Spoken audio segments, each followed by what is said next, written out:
유치한 방법 같았지만 이것이 그 유명한 여리고 함락 작전이었던 것입니다.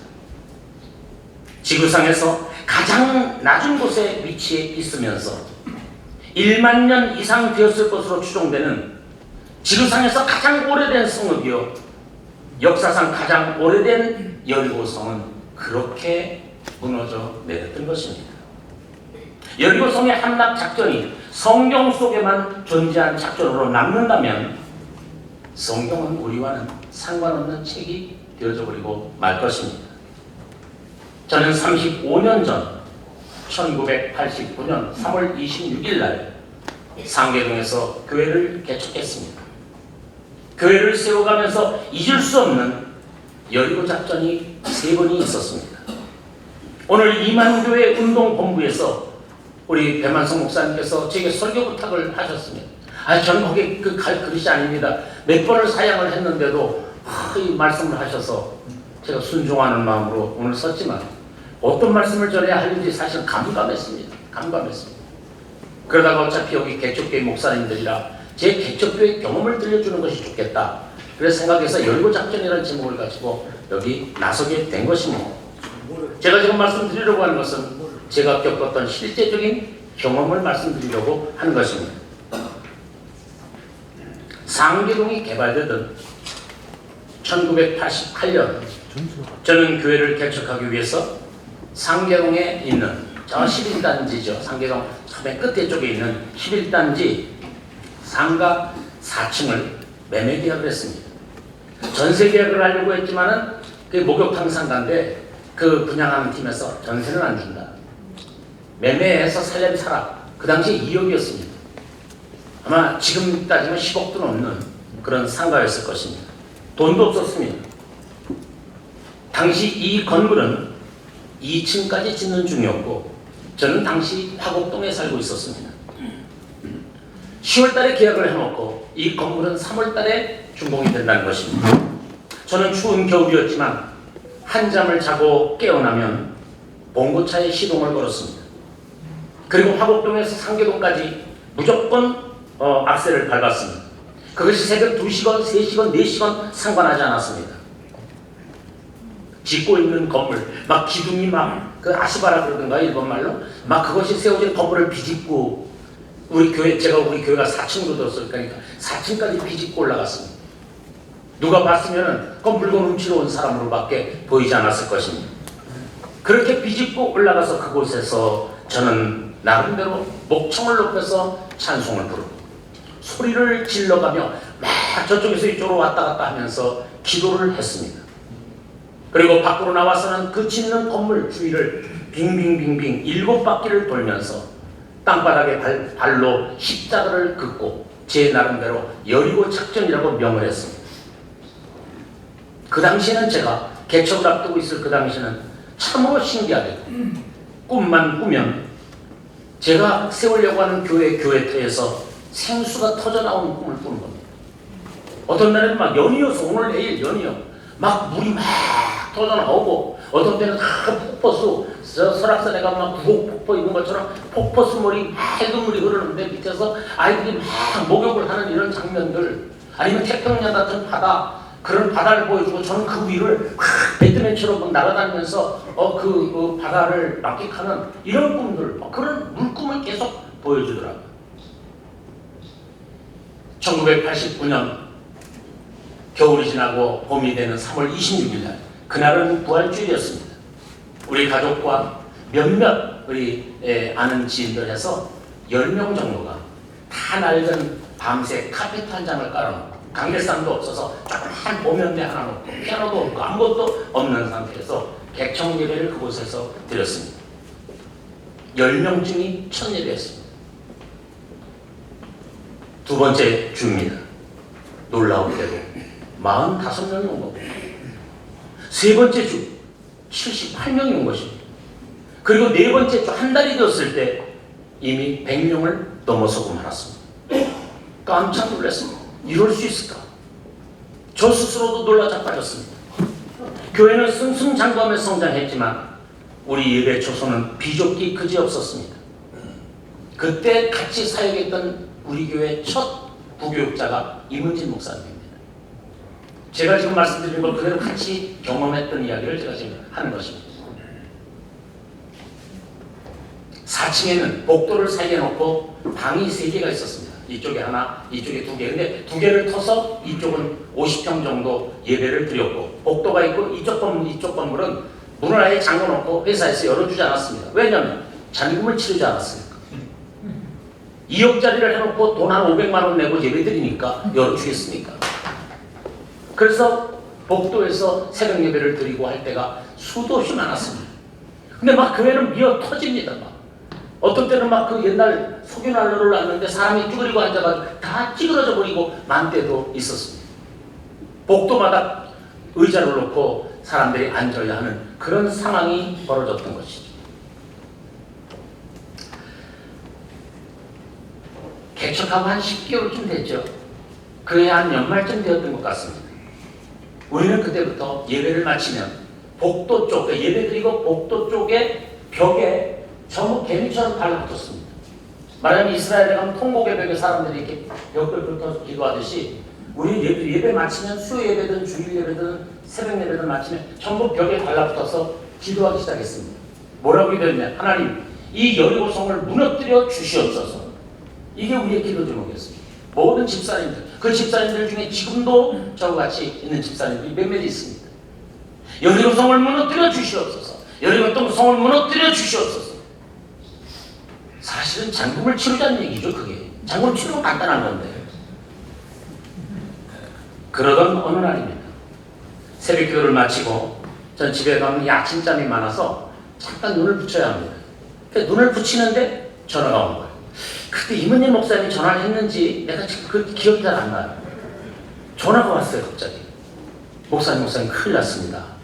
빨리 교회로 오셔야 되겠어요. 교회 다 부서져요. 그러는 거예요. 그래서 그냥 후딱 나도 모르게 깨고 일어나가지고 교회로 봉고차를 몰고 막 가보니까 신체 건장한 4명의 청년들이 오한마라고 하는 거 있잖아요. 오한마. 큰 일pun치 오한마를 가지고 이 벽을 이미 뻥 뚫어놓은 거예요. 뻥 뚫어. 양쪽 벽을 다. 복도를 건너서 저쪽 방까지 양쪽 벽을 뚫어놨는데 벽이 보기에는 이래도요. 이걸 깨뜨려 놓으면 산더미 같이 제가 나옵니다. 막 양쪽 교회고 이쪽이고 막 산더미 같이 쌓여 있는 거예요. 황당하더라고요. 그래서 그 일꾼들을 멈추게 하고 이게 도대체 무슨 일이냐고. 아니 당신들 어디서 왔는데 왜 남의 교회를 왜 이렇게 부수느냐고.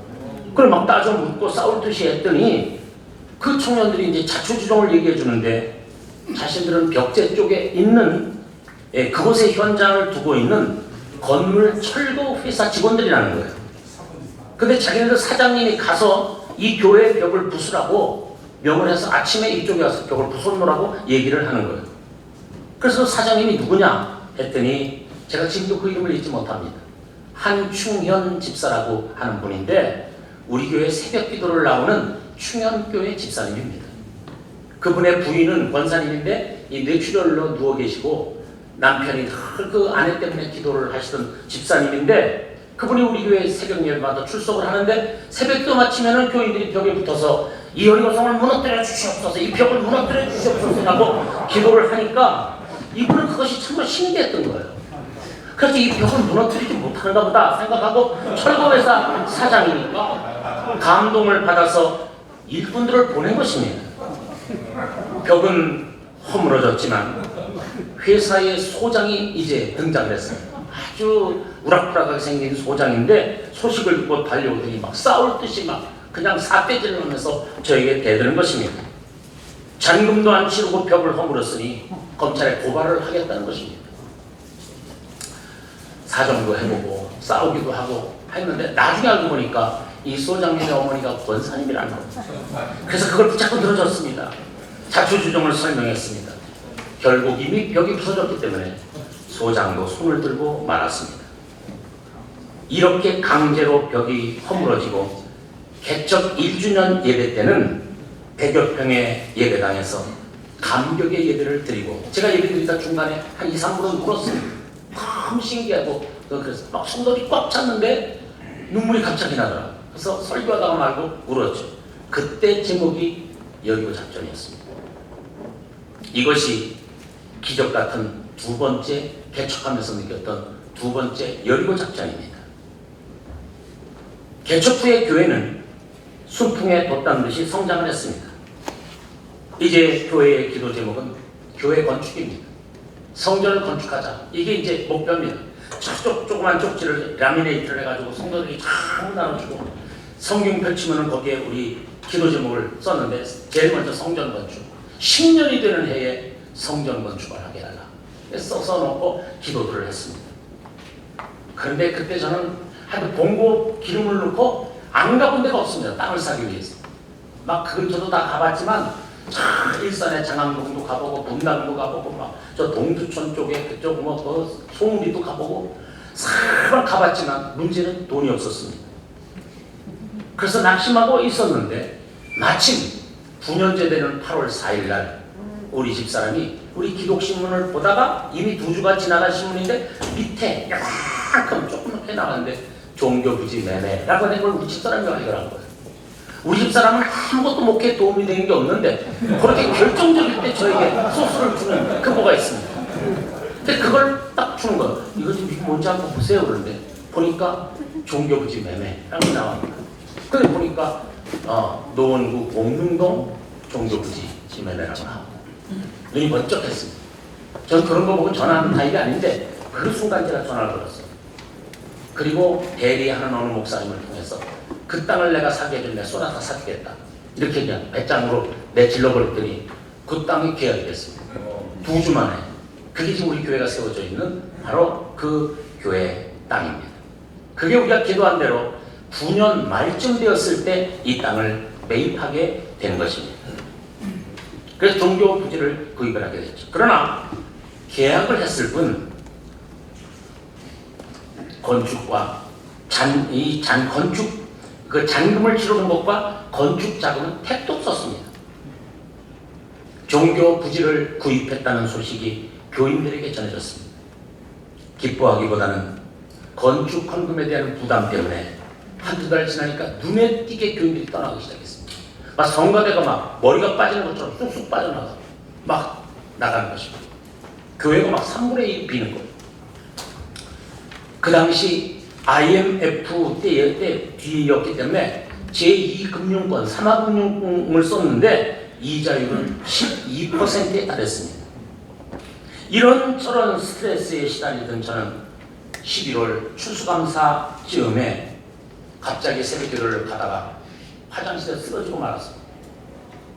그래가지고 우리 집사람 보고 내가 막 식은땀을 흘리면서 119 좀 불러줘요. 안 부르는 거예요. 그래서 119 좀 불러줘요. 동네가 시끄럽다는 거예요. 그 당시에는 119가 오면 뭐 무서우니까 동네 시끄러워서 못 부른다는 거예요. 참 지금 생각해서 참 원망스럽습니다. 그러면 혈압계를 가져오라고. 혈압을 입으니까 혈압이 뚝 떨어져. 119 다시 불러줘요. 119가 왔습니다. 저를 들것을 싣고 상계 백병원으로 실려갔습니다. 심근경색이 온 것입니다. 막 스트레스에 그 당시 제가 몸도 많이 불었는데 막 이렇게 했으니까 막 중성지방도 높고 그래가지고 심근경색으로 9일 동안을 병원에 입원했습니다.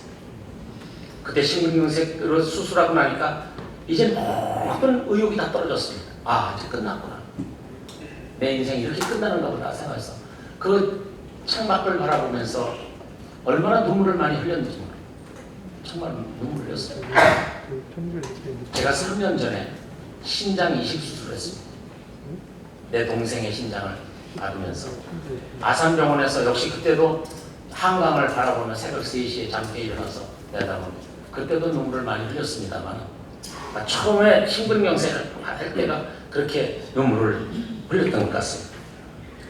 9일 만에 퇴원을 했는데 추수감사를 지났는데 나름 추워지는데 아무 대책이 없는 거예요.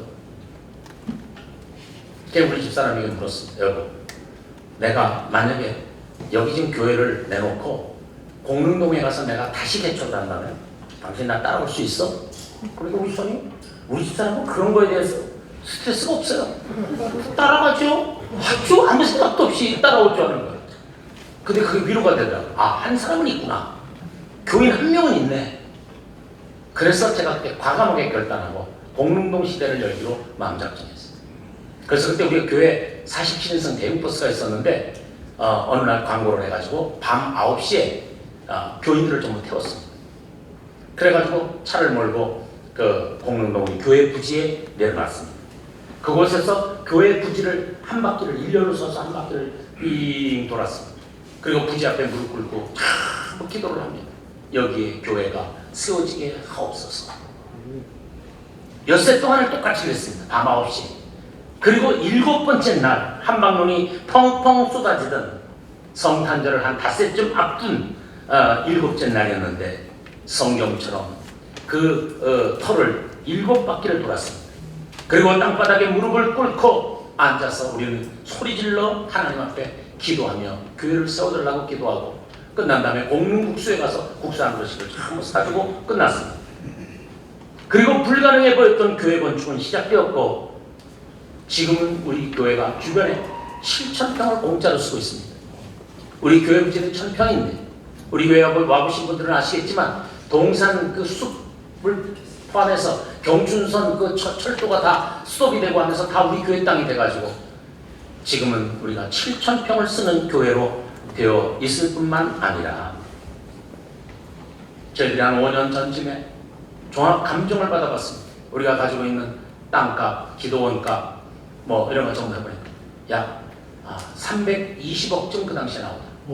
평가 금액.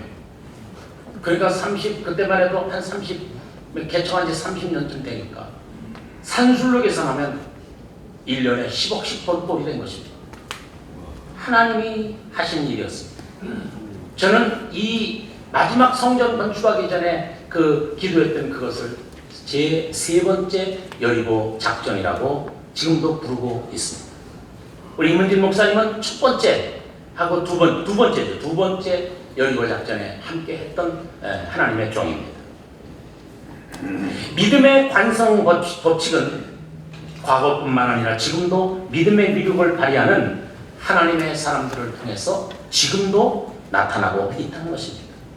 지금도 하나님의 부름에 응하여 주님의 몸된 교회를 세우고 개척하며 부흥을 꿈꾸는 하나님의 사람들을 통해서 여리고 함락 작전은 여전히 성공을 거듭하고 있다는 사실인 것입니다. 아멘. 믿음의 관성 법칙에 충실해서 위대한 하나님의 역사를 이 땅의 거친 광야에 펼쳐 나가려고 하는 여기 모인 여러 주의 종들을 통해서 또 한 번의 여리고 작전이 성공하기를 기대하며 이 말씀을 오늘 증거했습니다. 하나님의 은혜가 여러분들에게 충만하시기를 기원합니다. 아멘.